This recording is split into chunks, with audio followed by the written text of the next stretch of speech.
Malaking bagay na pinadalhan ako ng bagong dashcam ng 70mi dahil isa sa bagong features nito, pag naka hardwire kit ka, pwede mo na siyang gamitan ng SIM card. So 4G connected na siya. May mga features siya na pag-uusapan natin mamaya na makakatulong sa iyo kahit nakapark ka sa malayo. Magno-notify siya sa iyo. So exciting to, pag-usapan natin to mamaya. I-unbox natin to, then ipapa-install natin.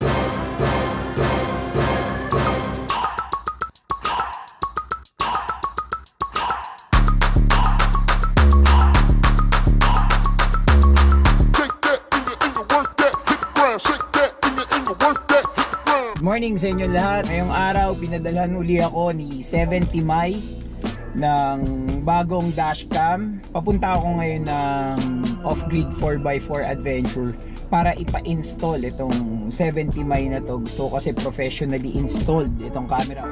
Ito yung 70mi Starviz 2 4K 810S.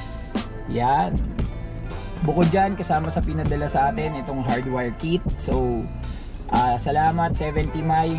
Tamang tama to, ikakabit ko dito sa aking bagong Toyota Veloz. Wala pang 1,000 kilometers sa odometer. Pag bago yung sasakyan mo, bago ka mag-invest ng kung ano-anong accessories dyan sa sasakyan, mag-invest ka muna ng dashcam kasi napaka-importante. Pagka kasama itong hardwire kit na to, meron na tong 4G connectivity. So pwede mo na siya lagyan ng SIM card. Mamomonitor mo yung sasakyan mo kahit malayo yung parking space mo, which in my case medyo malayo yung parking space ko. Nagre-rent ako ng parking space 4 blocks away dun sa bahay ko dahil hindi ito kasya sa garahe ko. Ngayon hindi na ako mag-aalala kasi magno-notify siya kapag merong movement sa paligid ng sasakyan. May mga suspicious na tao na umaligid sa sasakyan mo. At the same time, kapag merong collision, magno-notify siya sa'yo. Pwede mo ring i-live stream yung dashcam mo using the 70mi app sa yung smartphone kahit malayo ka. Napakalaking tulong nun, hindi ka na mag-aalala. Yan, nandito na tayo sa off-grid 4x4 adventure. Dito natin papakabit yung dashcam.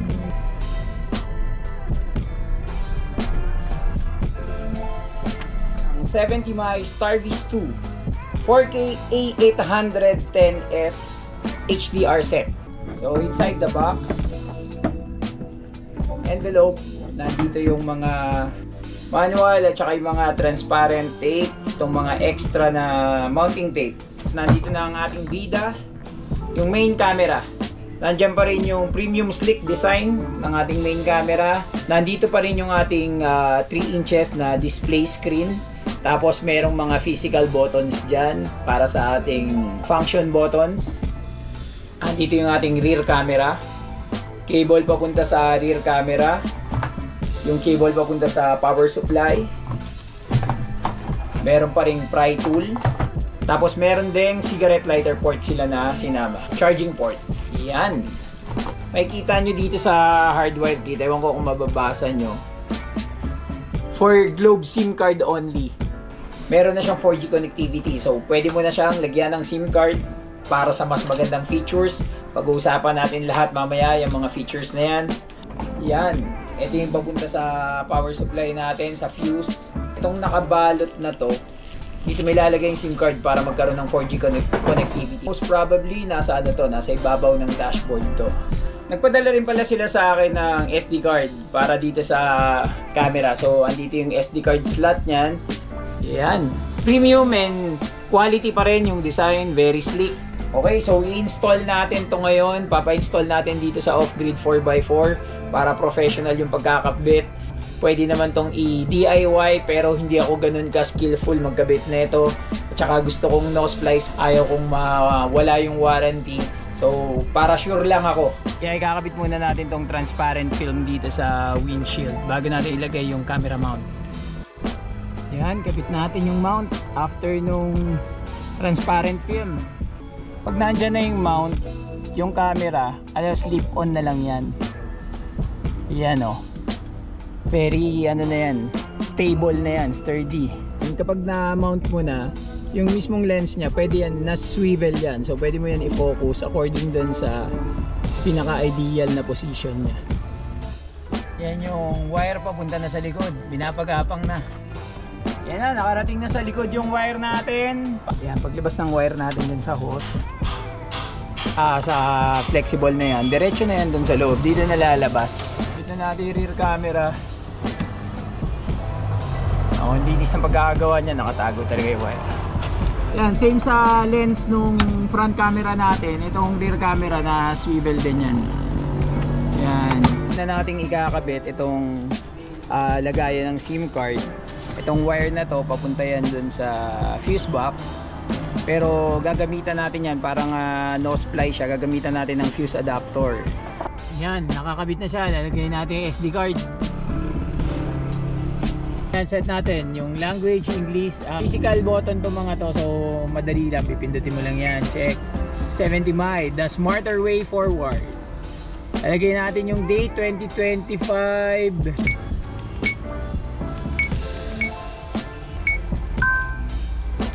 Please format the memory card. Formatting.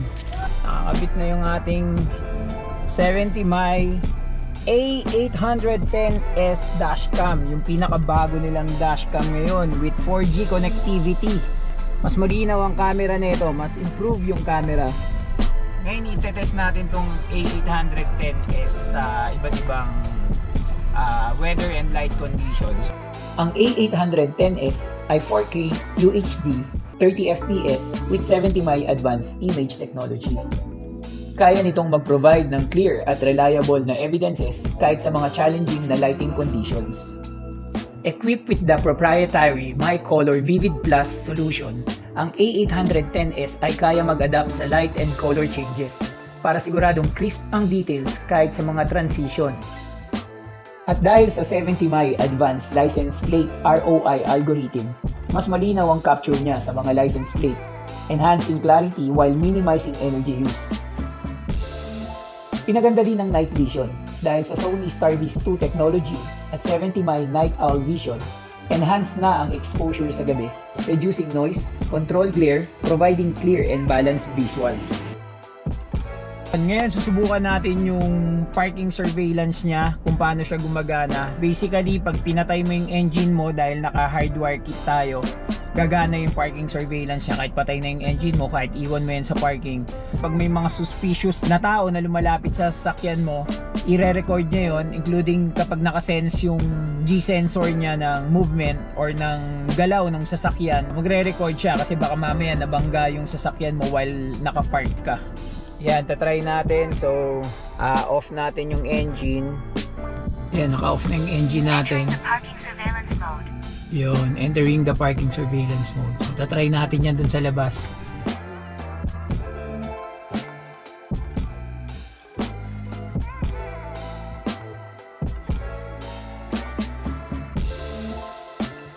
Yan, kung makikita nyo rito, ito yung normal.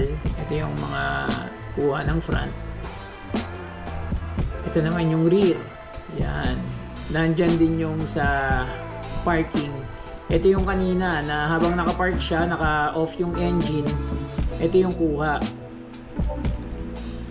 So kahit naka-off yung engine, nagka-capture pa rin siya pag may mga movement sa harapan ng sasakyan. Including kapag may collision, katulad dyan na ginalaw ko yung sasakyan dyan.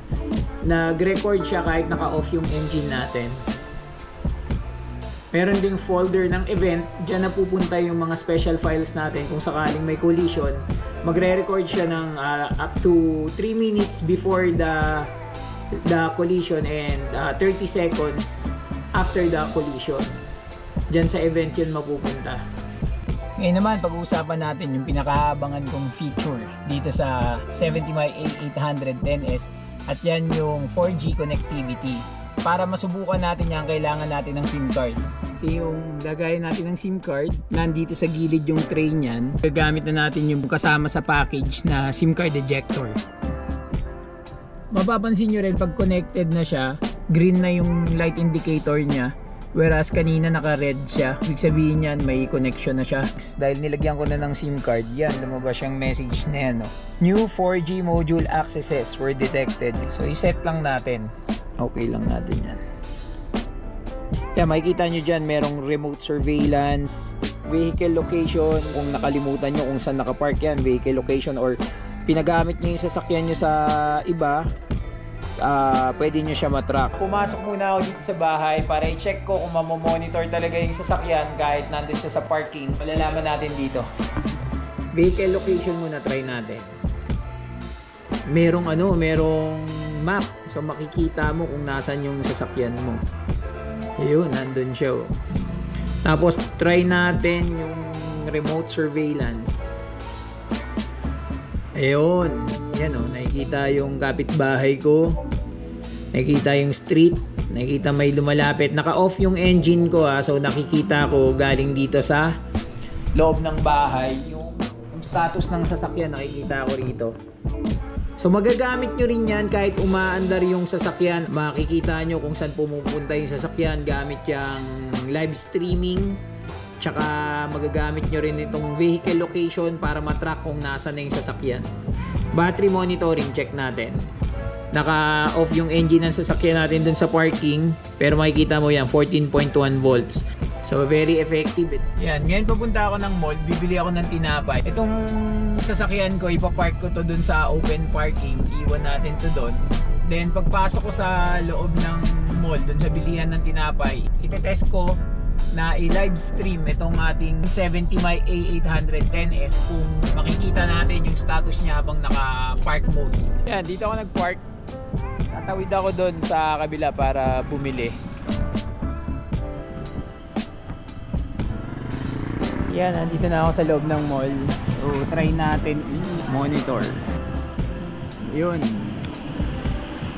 Yan, nasa parking siya. Nala-live stream natin yung status niya sa parking. Yan, may dumadaan na jeep. I-try din natin yung yung rear camera. Yan yung rear camera niya. Kita din. Yan, namomonitor din pati rear camera. Lahat na ng hinahanap mong security ay nandito na sa dashcam na to. 70 my A810S. So ano pang inaantay mo? Kung saan mo mabibili, ilalagay ko yung link sa description box.